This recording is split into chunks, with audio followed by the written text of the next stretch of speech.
मेरी 7 बेटियां थीं और सातों ही इतने काले रंग की थीं कि उनकी कहीं भी शादी नहीं हो रही थी। मैं बहुत परेशान थी। एक दिन अचानक एक औरत अपने जवान खूबसूरत 7 बेटों के लिए मेरी सातों बेटियों का रिश्ता लेकर आई और बोली कि मैं तुम्हारी सातों बेटियों को अपनी बहुएं बनाने के लिए तैयार हूँ, लेकिन मेरी एक शर्त है कि तुम शादी के बाद जब भी अपनी बेटियों से मिलने हमारे घर आओ तो पहले मुझे इत्तला करोगी। भला मुझे क्या ऐतराज़ होता, मेहमान तो बताकर ही आते हैं। एक दिन मैंने फ़ोन किया और किसी ने नहीं उठाया, इसलिए मैं बिना बताए ही बेटियों के ससुराल चली गई। जैसे ही मैंने अंदर कदम रखा तो मेरे पैरों तले से ज़मीन निकल गई। मैं आज बहुत खुश थी क्योंकि मेरी सबसे बड़ी बेटी तन्वी को लड़के वाले देखने आ रहे थे। यह सब पहली बार नहीं हो रहा था, इससे पहले भी बहुत से रिश्ते उसके लिए आए और मेरी बेटी को ठुकराकर चले गए, और इसकी वजह थी मेरी बेटी का सांवला रंग। इस रंग ने उसकी हर खूबी पर पर्दा डाल दिया था। अगर किसी को कुछ दिखाई देता था तो सिर्फ उसकी कमी, और वह कमी थी उसका सांवला रंग। और अब उसकी उम्र भी दिन ब दिन बढ़ती जा रही थी। अगर मेरी यह एक ही बेटी होती तो मुझे यह गम अंदर ही अंदर ना खा रहा होता, लेकिन भगवान ने तो मुझे 7 बेटियां दी थीं, जिनको दुनिया वालों ने अभिशाप बना दिया था, क्योंकि मेरी सातों बेटियां काले रंग की थीं। मैं तो अब किसी चमत्कार का ही इंतज़ार कर रही थी। ऐसा हुआ कि रिश्ते वाली औरत हमारे घर आई। उसने बड़ी तसल्ली से चाय पी और खाना खाया।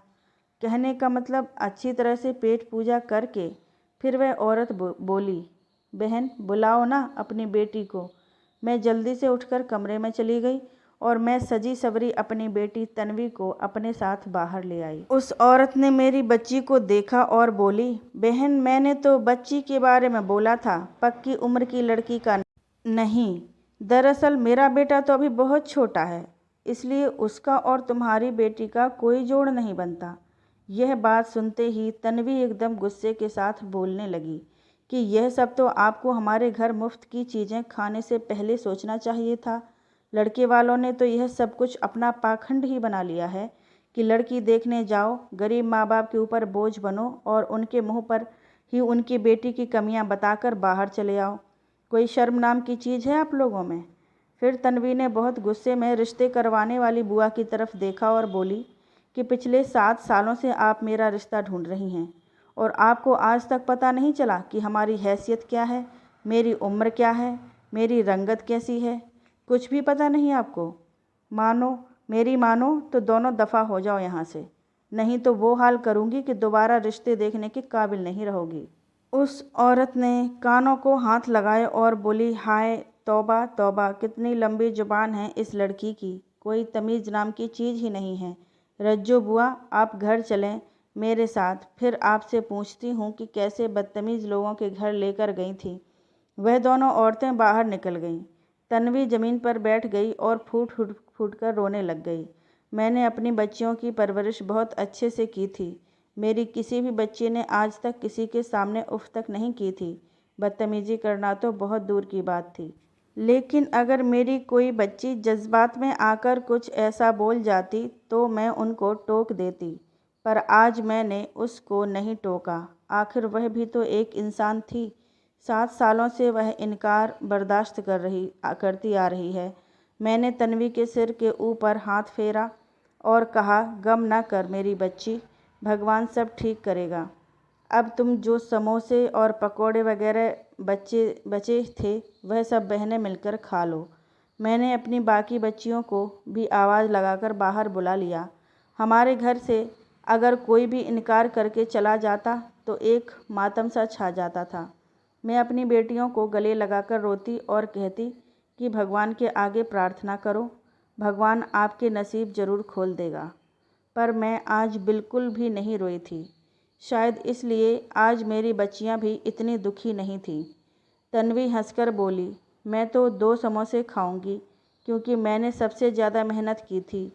आज मैंने यह मामला भगवान पर छोड़ दिया और खुद सुकून से आकर बैठ गई तो मेरी बच्चियां भी खुश हो गई थीं।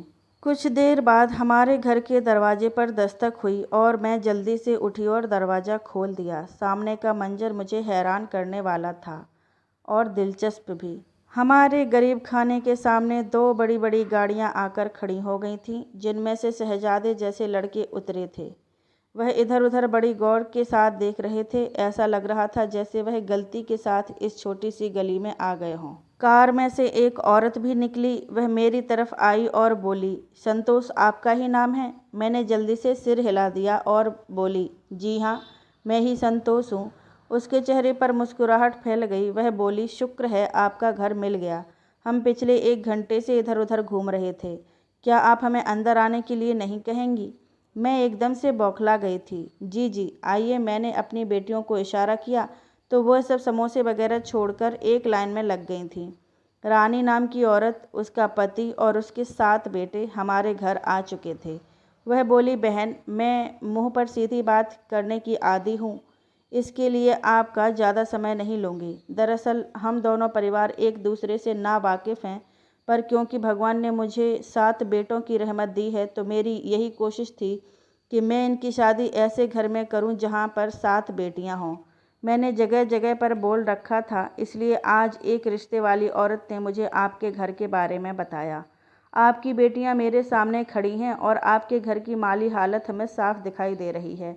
मैं बस इतना ही कहना चाहूँगी कि मुझे आपकी बेटियां पसंद आई हैं। और फिर उस औरत ने अपने बेटों की तरफ इशारा किया और बेटों ने मुस्कुराकर अपनी माँ का हुक्म मान लिया और हामी भर दी। रानी बोली, हमें दहेज बिल्कुल नहीं चाहिए, क्योंकि भगवान का दिया बहुत कुछ है हमारे पास। बस आप हमें अपनी 7 बेटियों का रिश्ता दे दो। तो मैं हक्की बक्की रह गई थी। ऐसे लग रहा था जैसे मैं कोई सपना देख रही हूँ। मेरी आंखों में आंसू आ गए थे। मैंने कहा, बहन, आपका और हमारा क्या मेल? यह तो मखमल में टाट का टुकड़ा लगाने वाली बात हो जाएगी। वह औरत नाराज हो गई। संतोष, मुझे आपकी यह बात बिल्कुल भी पसंद नहीं आई। आप अपनी बेटियों के बारे में ऐसे अल्फाज बिल्कुल भी इस्तेमाल ना करें। बस आप यह लड़कियां हमें दे दें ताकि मैं इनकी माँ बन जाऊं। मुझे शुरू से ही बेटियों का बहुत शौक था और एक बेटी की चाहत में बेटों की लाइन लगाती गई। मैं मुस्कुराकर बोली, बहन, हमें कुछ सोचने का समय चाहिए। वह मुस्कुराकर बोली, जरूर, पर हमें हाँ में ही जवाब मिलना चाहिए। वह सब उठकर चले गए, जबकि मैं हैरान खड़ी थी और मेरी बच्चियां मुझसे भी ज़्यादा। तन्वी की आंखों में आंसू थे और मेरी छोटी बच्ची मुस्कुरा कर बोली, माँ, हाँ कर देती। सोचना क्या था आपने? कितने प्यारे थे उस औरत के बेटे। मैंने ज़रा गुस्से से अपनी बेटी को कहा, शर्म नहीं आती अपनी माँ के सामने ऐसी बात करते हुए? मैं बहुत हैरान थी कि आखिर यह औरत मेरी बेटियों के लिए मान कैसे गई। वह कोई गरीब औरत भी नहीं थी। खैर, मैं और मेरी लड़कियों ने यही तय किया कि इस रिश्ते के लिए हाँ कर दी जाए, क्योंकि मैंने अपनी बड़ी बेटी तन्वी के लिए जो कुछ देखा था, मैं नहीं चाहती थी कि मेरी बाकी बेटियां भी वह सब कुछ सहन करें। अगली सुबह तो मुझ पर क्या क़यामत टूट पड़ी जब मुझे ख्याल आया कि वह औरत तो हमें किसी तरह का कोई नंबर या एड्रेस भी नहीं देकर गई है। कहीं ऐसा तो नहीं था कि वह हमारे साथ कोई मजाक करके गई हो। मैं इसी सोच में पड़ी थी कि हमारे दरवाजे पर दस्तक हुई। मैंने जल्दी से दरवाज़ा खोला तो सामने वही औरत रानी खड़ी थी। वह बोली, बहन, मैं जवाब लेने आई हूँ। मैंने मुस्कुराकर कहा, आज से मेरी 7 बेटियां आपकी हुईं। रानी बहुत खुश हुई। वह बोली, हमें ये रिश्ता दिलो जान से मंजूर है, पर हमारी एक छोटी सी शर्त है। शर्त का नाम सुनकर मेरा अंदर से दिल हिल गया कि ना जाने वह औरत की क्या शर्त होगी और शायद हमारे सारे सपने चकनाचूर होकर टूट जाएंगे। मैंने कहा, जी बताइए, क्या शर्त है?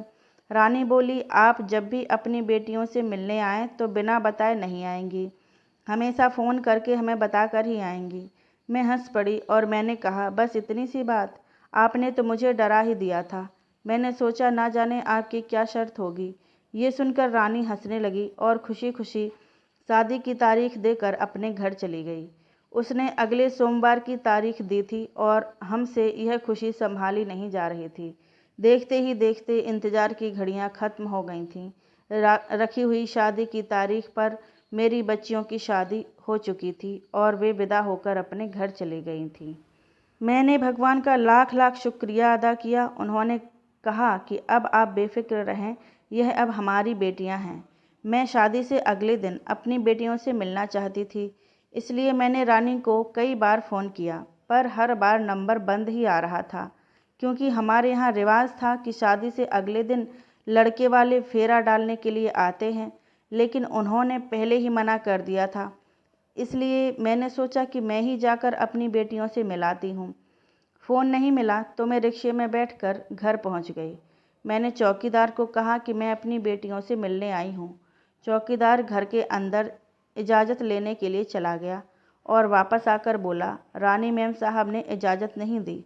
वे कह रही हैं कि शादी के पहले हमने सिर्फ एक ही शर्त रखी थी और वह भी आप निभा नहीं पाईं। आप घर जाकर फ़ोन करके इजाज़त तो ले सकती हैं, तभी आपकी बेटियों के साथ आपको मिलने दिया जाएगा। चौकीदार की बातें सुनकर मुझे रोना आ गया था।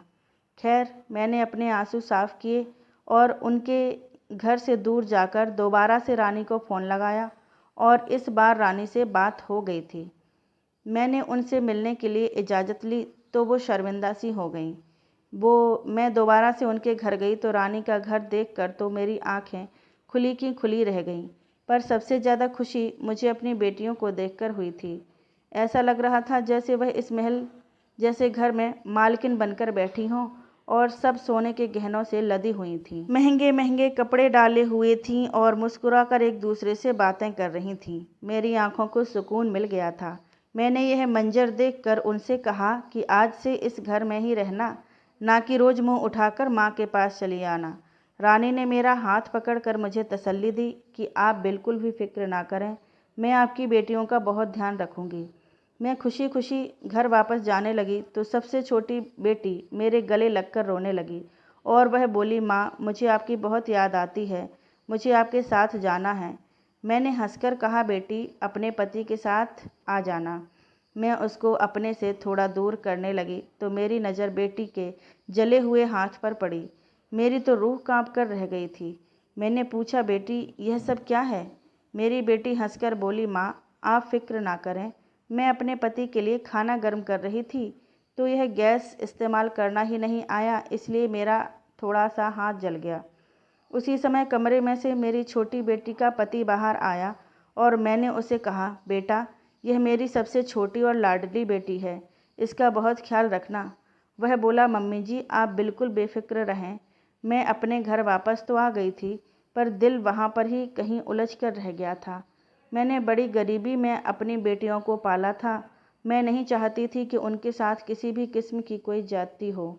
आज पड़ोस की सारी औरतें मुझे मुबारक देने आई थीं, पर मुझे खुशी न हुई। मैं इस बात से भी परेशान थी कि मेरी बेटियां इतने बड़े घर में ब्याही गई हैं, पर किसी के पास भी अपना अलग मोबाइल नहीं था। शादी के 2 हफ्तों बाद मैंने रानी को अपने घर दावत देनी चाही। मैं चाहती थी कि एक बार मेरे सातों दामाद मेरे घर आएं, लेकिन रानी ने मुझे यह कहकर टाल दिया कि वह सब तो कहीं बाहर घूमने गए हुए हैं। उसकी यह बात मुझे बहुत अजीब लगी और दिल भी बहुत दुखा था कि बाहर घूमने जाने से पहले मेरी बेटियों को मेरे साथ एक बार मिलवाना तो ज़रूरी क्यों नहीं समझा। चलो बाकियों की तो खैर है, पर मेरी छोटी बेटी मेरे साथ बात किए बिना नहीं रह सकती थी। मेरे दिल में ख्याल आया कि शायद मेरी बेटियां अपने ससुराल में रहकर मेरी जैसी गरीब माँ के साथ बात करने में झिझकती होंगी। खैर मैं वक्त बेवक्त फ़ोन करके रानी के साथ बात करती रहती। वह कहती थी कि बहन आप फ़िक्र ना करें, आपकी बेटियां आप अपने पतियों के साथ बहुत खुश हैं।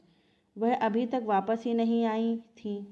ऐसे करते करते 2 महीने का समय बीत गया। अब तो मेरे दिमाग में भी घंटियां बजनी शुरू हो गई थीं कि मैंने सोचा अब तो बहुत हो गया, मैं हर हाल में अपनी बेटियों को मिलकर ही रहूँगी। इसलिए मैं बिना बताए ही रानी के घर चली गई। चौकीदार ने मुझे देखा तो बोला, मैं घर से इजाज़त लेकर आता हूँ। मैं एकदम से चौकीदार के कदमों में गिर पड़ी और रोती हुई बोली, तुम्हें भगवान का वास्ता मुझे आज नहीं रोकना। अगर मैं आज अपनी बच्चियों को ना मिली तो मैं मर जाऊंगी।